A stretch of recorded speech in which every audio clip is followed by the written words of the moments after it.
Primeramente, presentarme. Si yo tengo el placer y el gusto de conocer a las familias y al doctor Luis Argüelles desde hace, yo creo que serían más o menos más de 30 años, lo cual no quiere decir, se ve un poco mayor, pero yo me veo un poco más joven que él, pero somos más o menos de la misma generación. Y siempre ha sido un placer y un honor estar aquí en Puebla en diferentes ocasiones en las que he estado. Primero, pues decir que es una de las ciudades más maravillosas de México. Cada vez que vengo la encuentro más bella la ciudad y pues, la verdad es que es un honor. Ahorita nada más con la pasadita que di por el centro. Es una ciudad hermosa, está muy bien conservada, muy bien cuidada y ojalá que todos siempre estuviéramos en ese nivel en nuestras ciudades y siempre estuviéramos en el mismo nivel académico que siempre ha mantenido esta ciudad y a través de, luego de Memo, pues es una cosa extraordinaria y de veras que es un placer estar con ustedes. Y lo que yo les voy a presentar es algo de lo cual me he dedicado y ha sido mi pasión durante muchos años. Yo empecé mi carrera en el área de investigación, básicamente yo soy clínico, pero me dedico a investigación. Y la investigación que yo inicié fue cuando yo era residente de infectología en 1980-81. Y salió o sea, fue una situación especial en la cual éramos consultantes del hospital del Instituto Nacional de Neurología y entonces, en aquel entonces vimos algunos casos de tuberculosis meningia y la tuberculosis meningia es una enfermedad muy difícil de diagnosticar y entonces en aquel entonces empezamos a hacer algunos estudios que voy a tratar de presentar, pero al final del día trabajé como 15 o 20 años en diagnóstico y después ya me dediqué a cosas básicas de investigación, pero realmente es mi pasión y entonces cuando me invitó Memo a presentar esto, pues para mí fue algo que en muchos años ya no había trabajado, pero que siempre ha sido mi pasión. La primera diapositiva, por favor. Ok, bueno, esto es nada más una cosa muy general.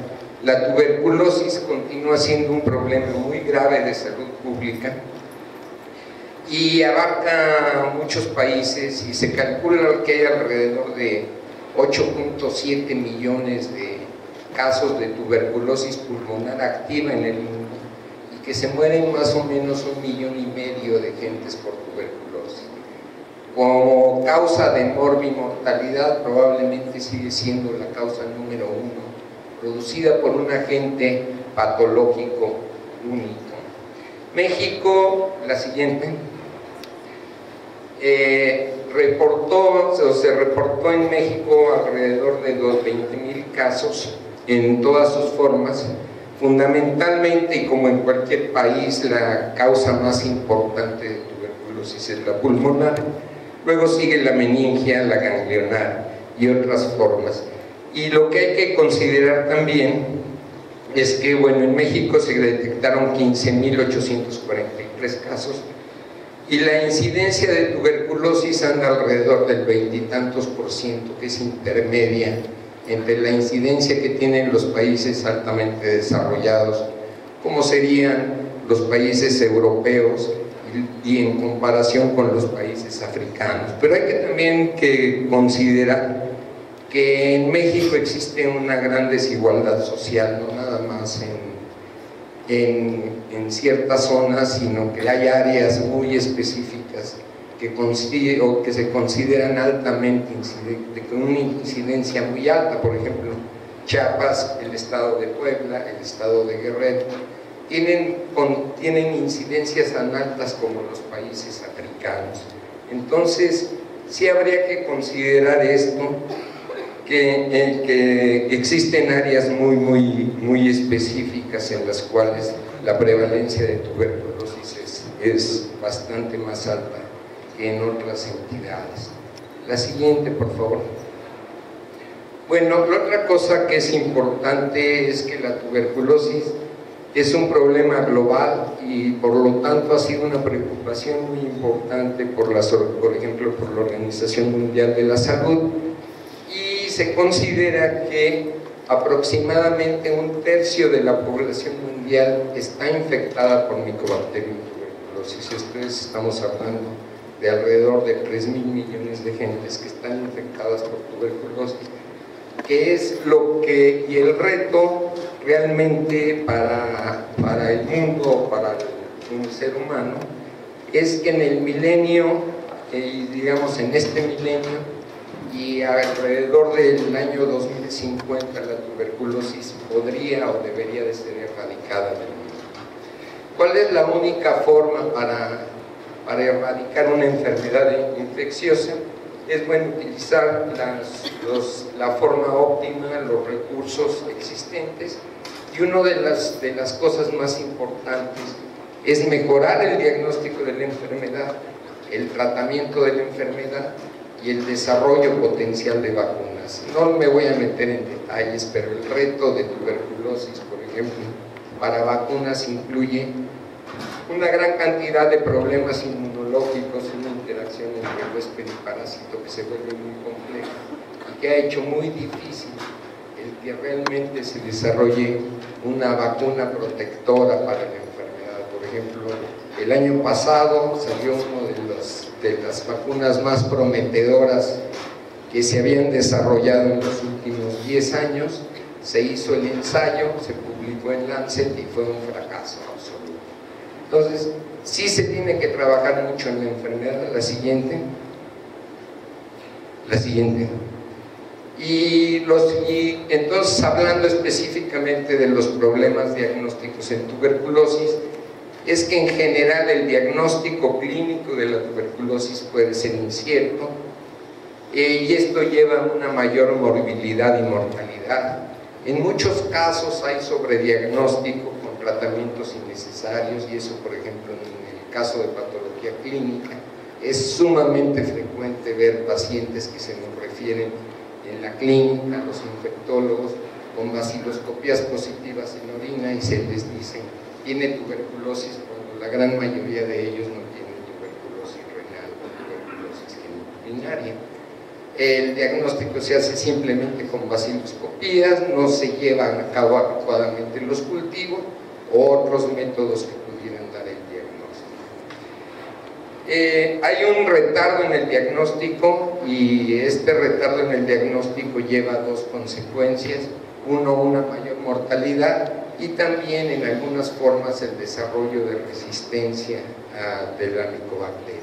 El otro aspecto importante es que la resistencia, sobre todo en México, está relacionada a tratamientos inadecuados de la enfermedad. Es muy importante detectar la resistencia, y al final veremos algunos métodos moleculares que nos dan la posibilidad de que en una forma temprana detectemos la presencia de resistencia o multiresistencia, sobre todo para rifampicina en Mycobacterium tuberculosis. El otro gran problema es la asociación de TB y HIV, y bueno, habrá que considerar que más o menos el 20% de los casos nuevos que se diagnostican en México pueden estar asociados a VIH. La siguiente. Bueno, esta me van a perdonar, pero son muy pequeñas las letras, y básicamente lo que dice cuáles son las prioridades para el diagnóstico de tuberculosis, y las prioridades son la detección de casos, en casos que hay alto número de micobacterias, la tuberculosis con bajo número de micobacterias, y la tuberculosis extrapulmonar, y la tuberculosis pediátrica, que es muy difícil de diagnosticar, cuando menos desde el punto de vista de demostración de la bacteria. Las pruebas de susceptibilidad a drogas, fundamentalmente el detectar cepas resistentes o multiresistentes, que generalmente son resistentes a isoniazida y a rifampicina para que se consideren cepas multiresistentes. La tuberculosis latente es otro problema, que básicamente son pruebas que llamamos IGRAS, que son detección de interferón gamma en suero, por ejemplo el cuantiferón, que desafortunadamente por tiempo no vamos a tocar, pero que sería importante, sobre todo para las gentes del laboratorio, tener información sobre ello. La siguiente, por favor. Nada más como ejemplo del diagnóstico de tuberculosis, las baciloscopías positivas, por ejemplo en VIH, solo son presentes en 40 al 70% de los pacientes. El cultivo positivo en esputo es del 75 al 95%. Esto estamos hablando de tuberculosis pulmonar. Hay micobacteriemia en el 25%, y de lo que toca el tema de hablar es el PCR, en casos o la utilidad del PCR para los diagnósticos con baciloscopía positivo negativa, y generalmente en este tipo de pacientes también se requiere hacer procedimientos invasivos, y les voy a presentar algunos ejemplos de procedimientos invasivos que se pueden diagnosticar adecuadamente por técnicas moleculares, detección de ácidos nucleicos usando el PCR. La siguiente. Esto sería la baciloscopía que siempre vemos, y que bueno, si uno ve estas baciloscopías en esputo, realmente ese paciente va a tener una carga bacteriana muy alta. El diagnóstico tentativamente no va a ser difícil, o sea, el paciente tiene tuberculosis y tiene cambios clínicos o cambios radiológicos, pues va a tener tuberculosis en presencia de una baciloscopía tan clara. Ojalá todos los pacientes fueran así, pero no desafortunadamente. La siguiente. Bueno, esto es lo que yo les platicaba. Este es uno de los primeros estudios, y por lo cual me empecé a apasionar, y es que la tuberculosis meningia, el 10% tienen baciloscopía positiva si no tienen VIH, y es muy difícil diagnosticarlo. Y entonces, en aquel entonces, desarrollamos un método diagnóstico que fue probablemente uno de los primeros métodos descritos en la literatura mundial sobre el uso, probablemente es el primer método sobre el uso de detección de antígenos, y usar otros métodos diferentes a los métodos bacteriológicos para el diagnóstico de tuberculosis. Y lo que ven básicamente en esta diapositiva es que los pacientes con tuberculosis tenían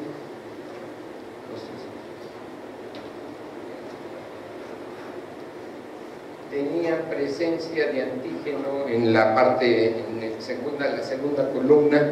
Se ve que hay una gran cantidad de puntitos, y eso quiere decir que tenían antígeno de tuberculosis positivo, y por esa forma se podía hacer el diagnóstico relativamente rápido, en menos de 12 horas, de tuberculosis meningia, usando la detección de antígeno. Realmente, a partir de eso sí hubo muchas publicaciones, o ha habido muchas publicaciones usando detección de antígenos. La siguiente. Nosotros también estábamos interesados en aquel entonces sobre la detección de antígenos en suero, y una de las cosas que hicimos fue detectarlos como por la presencia de una parte, un polisacárido o un lipopolisacárido que se encuentra en la pared de las micobacterias y que se llama liporaminomanán. Y entonces desarrollamos un método de coaglutinación para detectar antígeno en suero. También es un trabajo original, y del cual actualmente muchos grupos están tratando de hacerlo, pero en orina. Detectar este tipo de polisacáridos en orina puede ser de utilidad, sobre todo si se usan métodos rápidos en países no desarrollados, por ejemplo en África o en Asia, donde la necesidad de diagnosticar tuberculosis aún es más alta probablemente que en nuestro medio. La siguiente. Bueno, ha habido una evolución del diagnóstico de tuberculosis y digamos lo podemos dividir en dos fases. Uno sería la replicación de la micobacteria, y que sería, por ejemplo, por la detección de antígenos, que es lo que les presenté para líquido cefalorraquídeo, para suero. La otra sería la microscopía convencional, el cultivo de la micobacteria, y la cuarta columna incluye la presencia de DNA y la identificación de DNA de Mycobacterium para hacer el diagnóstico correcto por técnicas de biología molecular, que sería o es el método que vamos a platicar más en este momento. Hay otras formas, por ejemplo, detectar gases cromatográficos o por cromatografía de gases, en el cual también existe la posibilidad de hacerlo, y hay otras formas, por ejemplo, por serología, que serían la respuesta, o la respuesta dependería fundamentalmente de la respuesta inmune del huésped, que son las últimas dos columnas, en las cuales hay la producción o la detección de anticuerpos contra la micobacteria, que los se pueden olvidar, no es un método útil, entonces no lo deben de tener en su práctica de laboratorio, los métodos serológicos para tuberculosis, a pesar de que yo publiqué como 6 o 7 artículos sobre el uso de serología, al final no es recomendado. La otra cosa es el cuantiferón, que es la producción de interferón gamma en presencia de antígenos de micobacteria. Esta es una prueba que ha sido comercializada, que se incluye como un sustituto del PPD, y la interpretación es idéntica a la del PPD. La Organización Mundial de la Salud, en uno de los últimos recomendaciones, mencionaba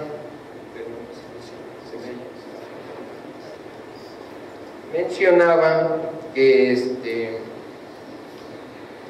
la organización, o sea, que son los métodos de cuantiferón, mencionaba que no son de utilidad para el diagnóstico y que no es recomendable probablemente usarlos, pero ustedes en su práctica, seguramente en su práctica de laboratorio, les van a pedir que usen cuantiferón.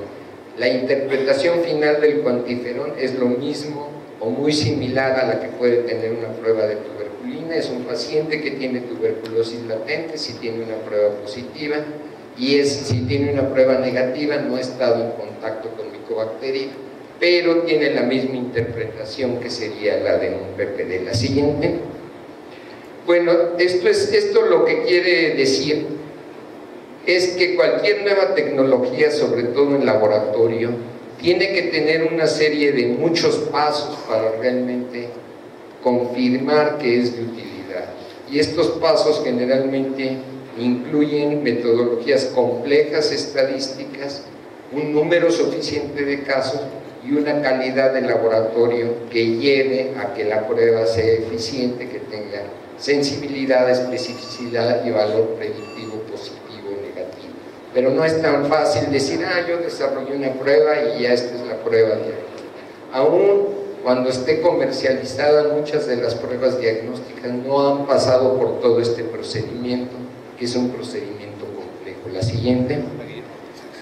Bueno, esto es nada más para hacer algunos aspectos sobre la tecnología del diagnóstico en sistemas de salud, pero que va desde la baciloscopía, el cultivo y la detección de la micobacteria por métodos de biología molecular. La siguiente. Ahora, ya hablando específicamente de PCR en el diagnóstico de tuberculosis, digamos que sería la aplicación de métodos moleculares en el diagnóstico. En general, estas podrían ser las conclusiones: son rápidos, sensibles y específicos, y comparados con baciloscopía y cultivo tienen ventajas prácticas y a largo plazo también aún de costo-beneficio.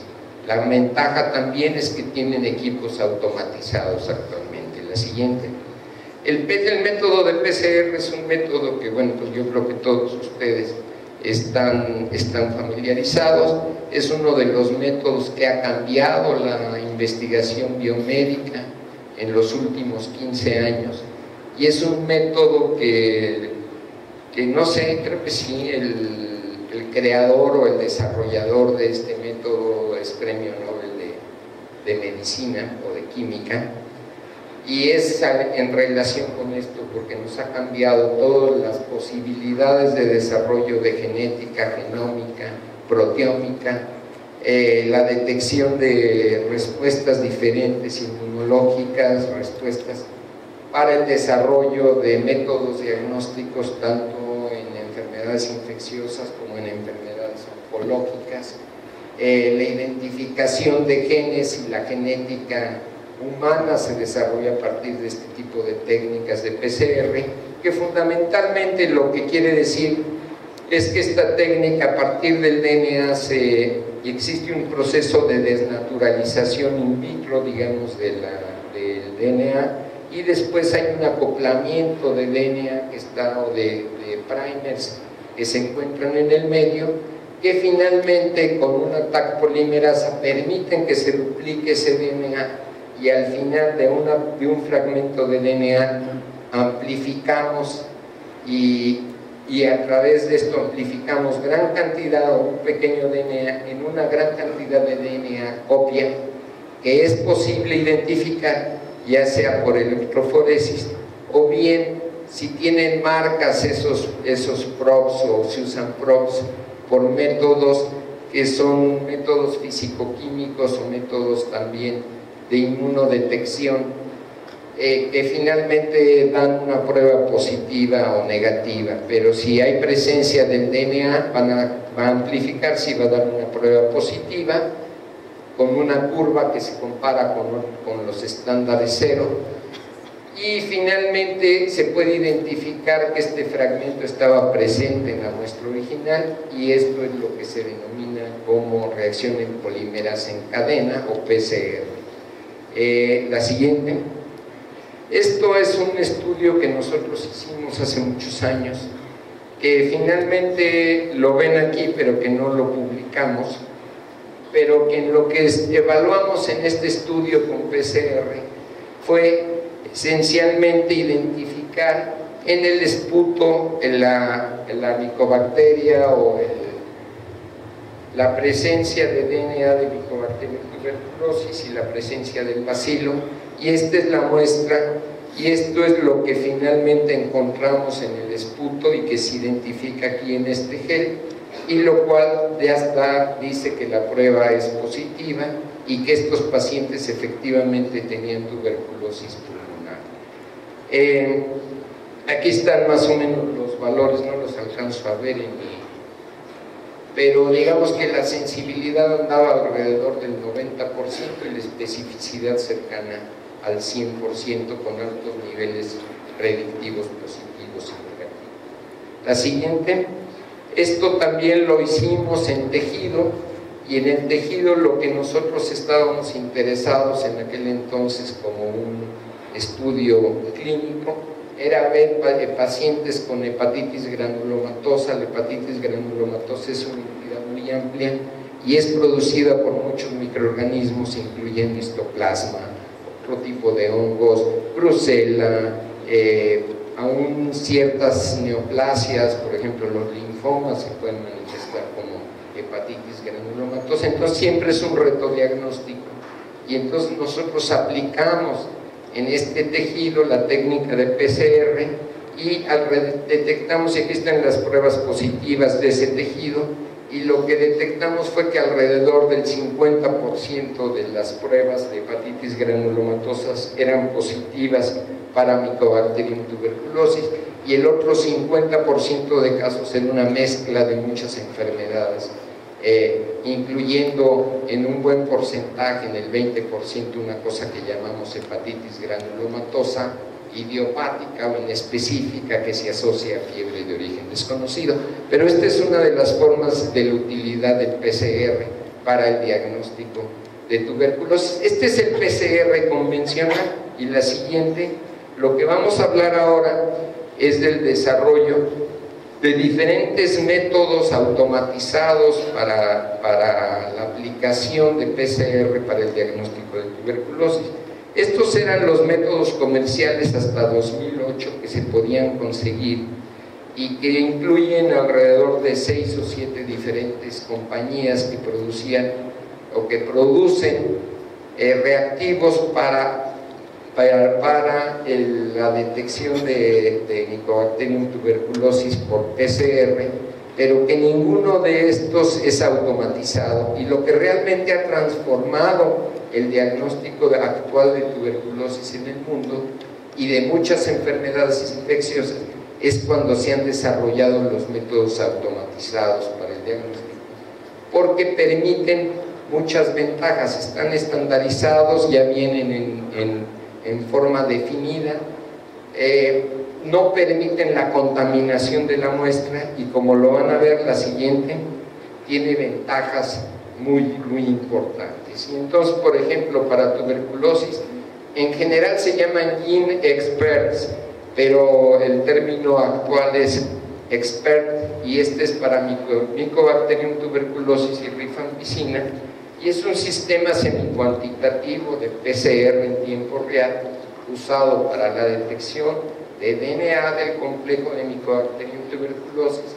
Generalmente debe de usarse en muestras ya sea que tienen baciloscopía positiva o negativa, y además tiene la ventaja de que además de detectar la micobacteria, es una mezcla de primers que son capaces de detectar en la misma muestra y en el mismo ensayo si existe o no resistencia a rifampicina, y esto está asociado a multidrogoresistencia en los casos de tuberculosis, y esto es el gen que detecta, y está diseñado para pacientes no tratados. La siguiente, esta es la publicación original de este método, y está en el New England Journal of Medicine en el año 2010, fue publicada. Y este método y la publicación original fue por un investigador que se llama Boehm, y el nombre es la detección rápida molecular de Mycobacterium tuberculosis y de resistencia a rifampicina, y lo vamos a analizar con un poco más de detalle la siguiente. Este es el método, o esta es la máquina que diseñaron estos investigadores, fundamentalmente lo diseñaron en Cleveland y en Case Western Reserve, y después esta técnica se desarrolló en Nueva York, y luego ya hubo una asociación de diferentes compañías para producir la máquina finalmente, pero el método es bastante claro y bastante sencillo. Lo único que tienen que hacer para usar esta máquina es poner las muestras clínicas dentro de un frasquito o de un contenedor. Este contenedor se mete dentro de otro contenedor, se le introduce a la máquina, y la máquina hace los pasos de PCR necesarios para que finalmente dé la posibilidad de una prueba positiva o negativa, y que pueden dar tres niveles de la prueba, pero generalmente al final lo que detectamos es una prueba positiva o negativa, y estos se consideran como los PCRs automatizados para el diagnóstico de enfermedades infecciosas. Actualmente no nada más se usan para tuberculosis, se usan para virus, para bacterias, para detección de genes de resistencia, por ejemplo, para estafilococo, para la detección de DNA de influenza, de virus de influenza. Entonces existe una gran posibilidad de que esta máquina, de acuerdo a cómo se use y de acuerdo al kit que tienen para realizar el PCR en tiempo real, pueden darles una aplicación infinita para el diagnóstico. Probablemente no sé tanto en oncología, pero probablemente en oncología sea similar. La siguiente. Esto no lo vamos a poner, pero en este estudio básicamente de Boehm estudió un total de 1.462 casos, y tenían 741 casos con cultivo positivo y 721 casos con cultivo negativo. Este estudio lo hicieron en 5 centros en Sudáfrica, en Perú, en Asia, y entonces todos eran sitios de alta prevalencia de tuberculosis, y lo que hicieron fue la detección de Mycobacterium tuberculosis en esputo de pacientes con sospecha diagnóstica de tuberculosis. Los números fueron muy grandes. La siguiente. Estas son las características clínicas de los pacientes, pero bueno, básicamente eran pacientes que tenían tuberculosis pulmonar diagnosticada, o no tuberculosis pulmonar diagnosticada, que se usaron como controles. La siguiente. Y al final, de acuerdo con el uso de esta máquina o esta máquina automatizada, la sensibilidad para pacientes que tenían baciloscopias positivas, o sea que tenían un frotis en el esputo con Mycobacterium tuberculosis y que al final de las 4 o 6 semanas tuvieron un cultivo positivo para Mycobacterium tuberculosis, la sensibilidad fue del 99 al 100%. Y cuando se estudiaron a los pacientes que tenían baciloscopía negativa, pero que al final tenían cultivo positivo para Mycobacteria, la sensibilidad fue del 83 al 92%. O sea, esta prueba, además de detectarlos en pacientes que tenían baciloscopía positiva, fue capaz de detectarlos en pacientes con baciloscopía negativa y hacer el diagnóstico molecular de Mycobacterium tuberculosis en pruebas en esputo. La especificidad fue prácticamente del 100%, o sea, no había prácticamente ninguna o mínima, algún caso de falsas positivas. La siguiente.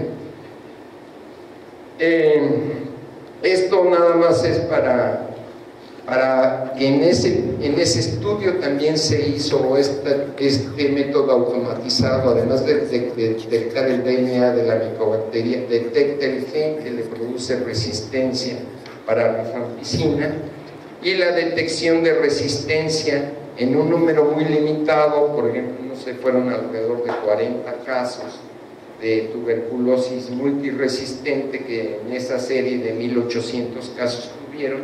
La detección de resistencia correcta después de que se hicieron las pruebas de cultivo y sensibilidad para Mycobacterium fue del 97.5%, o sea, fue altamente sensible para detectar la presencia de resistencia de Mycobacterium tuberculosis. La siguiente. Lo importante de este estudio es que se ha repetido y los datos son muy parecidos en muchos estudios. Y de hecho en el 2011 la Organización Mundial de la Salud autorizó que los sistemas de salud en todo el mundo usaran esta tecnología para el diagnóstico de tuberculosis y para el desarrollo de políticas de salud en los estados usando GeneXpert.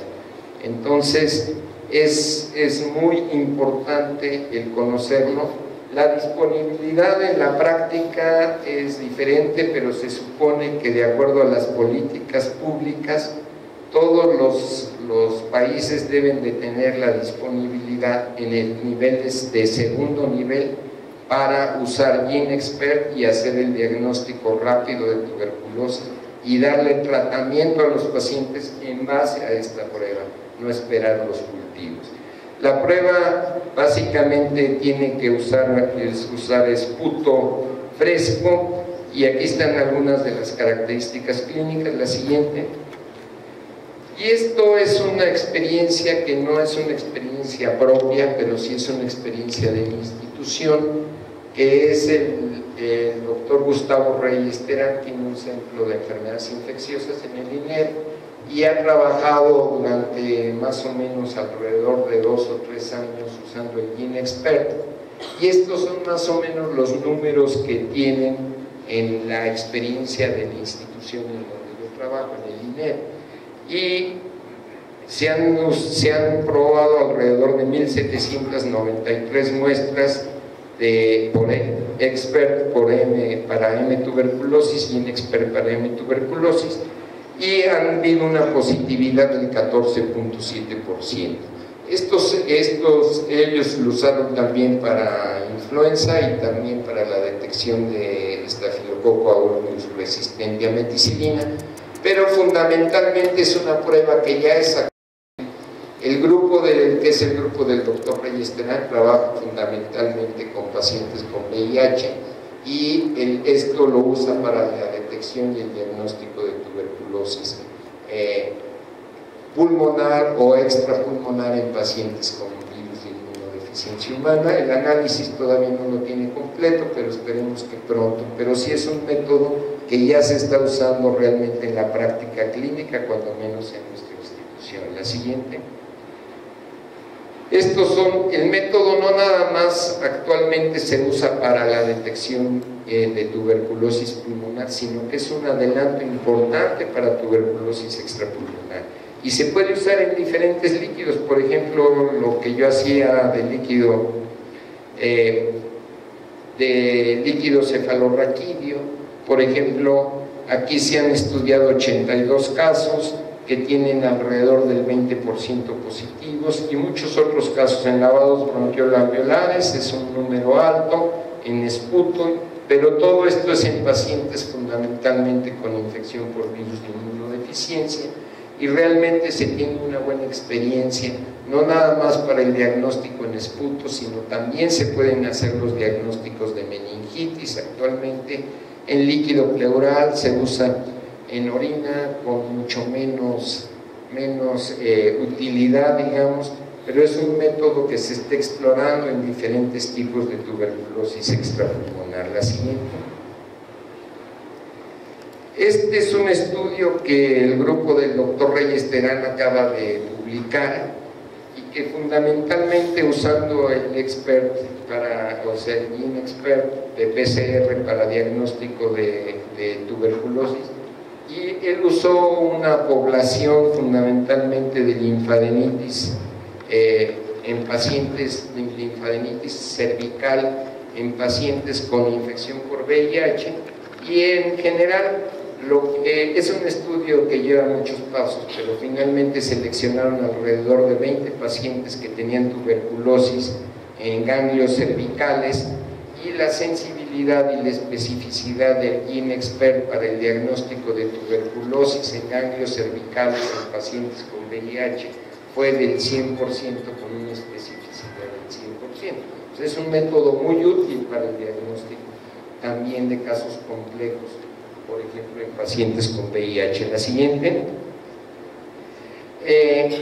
Esto es también en Estados Unidos. El CDC ya recomienda que se use en forma rutinaria el método para el diagnóstico de tuberculosis, y bueno, básicamente se confirma el diagnóstico si los pacientes tienen baciloscopía positiva con PCR positivo.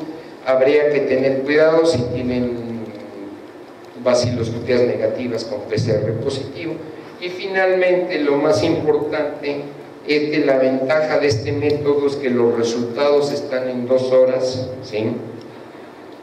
Que se puede hacer rápidamente, que comparado con el cultivo tarda de 2 a 4 semanas el cultivo, y aquí tienen el diagnóstico en 2 horas, y que tiene mayor sensibilidad probablemente que la baciloscopía. Y en casos de detección de resistencia a rifampicina, si se compara con los métodos tradicionales tardan entre 6 a 8 semanas, y aquí en 2 horas tienen el diagnóstico de si existe o no resistencia de la micobacteria para el tratamiento. La siguiente. Esto ya existe en una literatura muy amplia sobre diferentes metaanálisis, porque hay un gran número de publicaciones usando GeneXpert, pero esencialmente lo que dice esta diapositiva es que hay diferencias en laboratorios, y que aun cuando es un método automatizado hay que tener muchos cuidados, porque puede haber diferencias importantes si se usa en uno u otro lado, y entonces, por ejemplo, puede haber diferencias hasta de 10% de resultados en diferentes laboratorios, y la especificidad, esto es en sensibilidad y en especificidad, y esto es fundamentalmente en el diagnóstico de pacientes que tienen tuberculosis pero que tienen baciloscopías negativas. La siguiente. Esto es también como que hay que tener cierta controversia finalmente. ¿Qué ventajas nos da un método con otro método? Cuando se usan métodos de inmunofluorescencia o métodos de LED con fluorescencia para hacer baciloscopías, y se compara con el GeneXpert, fundamentalmente este es un estudio hindú, pero lo que aumenta de diagnóstico hacer microscopía contra GeneXpert es de 4.8 a 22.5 veces el diagnóstico. O sea, una vaciloscopía, por ejemplo, va a diagnosticar el 63% de los casos, y el PCR, el GeneXpert, va a diagnosticar 74%, pero cuando se compara con 3 muestras de esputo, va a diagnosticar el 70% la vaciloscopía convencional con microscopía, con inmunofluorescencia o con métodos de fluorescencia, comparados con el GeneXpert, en el cual hay un 5% de diferencia. Ese 5% es realmente importante. Aquí la cuestión es costos-beneficios, y entonces hay que tener ciertos cuidados. En tuberculosis extrapulmonar es mucho mejor el GeneXpert. Cuando se hace ya la política de ver cuál es el costo-beneficio de una vaciloscopía o de 3 vaciloscopías comparado con el GeneXpert, bueno, ahí ya vienen ciertas dudas que, bueno, pues que habrá que definir, pero que esto lo dejamos ya a las gentes que se dedican al costo-beneficio de las pruebas, y que en este momento no hay muy buena respuesta. La siguiente. Es útil para tuberculosis meningia, la siguiente. Y el análisis de costos es, por ejemplo, que una prueba, por ejemplo, de vaciloscopía cuesta alrededor de $5, y una prueba de PCR en esputo cuesta $25. Entonces, sí esto hay que definirlo, pero son las políticas de salud pública las que decidirán si esto es o no el PCR. Y con esto termino, porque hasta me pasé un poquito, pero les agradezco mucho su atención. Gracias, doctor Sada. Tenemos tiempo para 1 o 2 preguntas breves. Si hay alguien en el auditorio que quiera hacer alguna pregunta. Doctor, se identifica y nos pregunta. Aquí está el micrófono.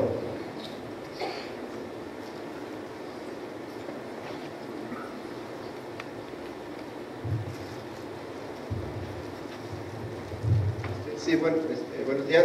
Soy químico farmacobiólogo y mi pregunta es ¿qué precio tiene comercialmente el aparato? Gracias. Híjole, el aparato no lo sé, pero sí son aparatos caros que...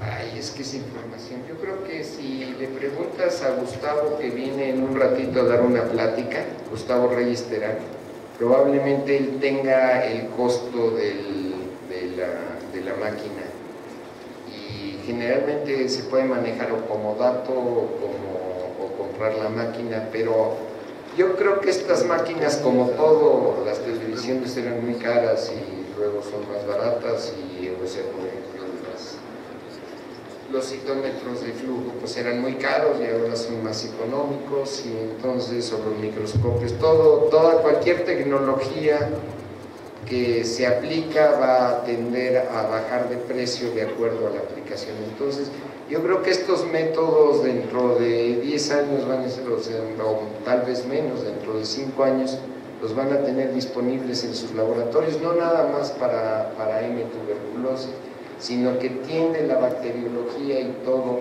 a hacerse o a volverse a PCRs múltiples, por ejemplo, y lo van a tener disponibles en 5 años a un costo accesible, costo prueba, digamos. En este momento no sé, pero seguro el doctor Reyes Terán tiene más datos así sobre eso. Si se los preguntas, perdón por no tener la información 100%. Gracias, doctor Sada. ¿Alguien más del auditorio? Sí. Se identifica, por favor, el micrófono. Buenos días, Raúl Tadeo. La muestra a utilizar para el equipo es exclusiva de expectoración. ¿Perdón? La muestra que utilice el equipo es, o sea, tú expectoración. puedes usar expectoración y está validado para expectoración, pero actualmente se puede usar cualquier muestra clínica, se puede usar orina, se puede usar líquido cefalorraquídeo, se puede usar líquido pleural, se puede usar tejido, ¿sí? O sea, se puede usar cualquier muestra clínica. En sangre es muy poco común que sea positivo, y ahí no los presenté por cuestiones de tiempo, pero generalmente es poco frecuente que se detecte DNA de Helicobacter en sangre en casos de tuberculosis pulmonar. Esencialmente la mayor experiencia es en esputo. La Organización Mundial de la Salud lo recomienda para el diagnóstico de tuberculosis pulmonar en esputo, pero puede usarse en otras muestras, ascitis, o sea, sí se puede usar en otras muestras clínicas. Gracias. La última, había una persona de este lado. Se identifica, por favor. Soy la química María de la Luz Chávez. Nosotros venimos de Michoacán. En Michoacán utilizan mucha como herramienta el PPD. No sé, el PPD para guiarse. No sé si todavía sigue siendo una ventaja esta prueba o ya es preferible. Obviamente pues es preferible esta, pero el PPD no sé. El PPD. Ajá. Bueno, mira, hay dos cosas importantes. Uno es, hay dos tipos de enfermedad, digamos, enfermedad latente y enfermedad activa. La enfermedad activa incluye casos que están enfermos por tuberculosis, por ejemplo, tienen enfermedad pulmonar, tienen daño pulmonar, están produciéndose el daño por la micobacteria. Esos serían los casos de tuberculosis activa. Esos los diagnosticas o por vaciloscopía, o por cultivo, o por este tipo de métodos de PCR. Luego tienes la tuberculosis latente y casos de tuberculosis activa. Digamos, si tú los mezclas y haces un PPD, depende del tipo de paciente que tenga tuberculosis activa, un 70-80% de tuberculosis activa va a tener un PPD positivo, pero eso no te ayuda. El diagnóstico de tuberculosis latente se basa en el PPD, o sea que tú estás con tuberculosis, tienes la infección pero no tienes la enfermedad, o tienes enfermedad mínima, digamos eso. Ese es el caso del PPD, y el PPD se usa para eso fundamentalmente, para detectar casos que están infectados, que pueden estar activos o inactivos. Los métodos como los de IGRAS, que llamamos de gamma interferón, el cuantiferón y eso es lo que hacen, detectan TB latente, o pueden ser positivos en TB activa, pero no tienen ningún valor diagnóstico, digamos. Es más o menos. Muchas gracias, doctor Eduardo Sada. Laboratorio Ruiz le entrega este recuerdo típico de la ciudad de Puebla. Creo que es un bonito recuerdo. Muchas gracias. Un aplauso al doctor.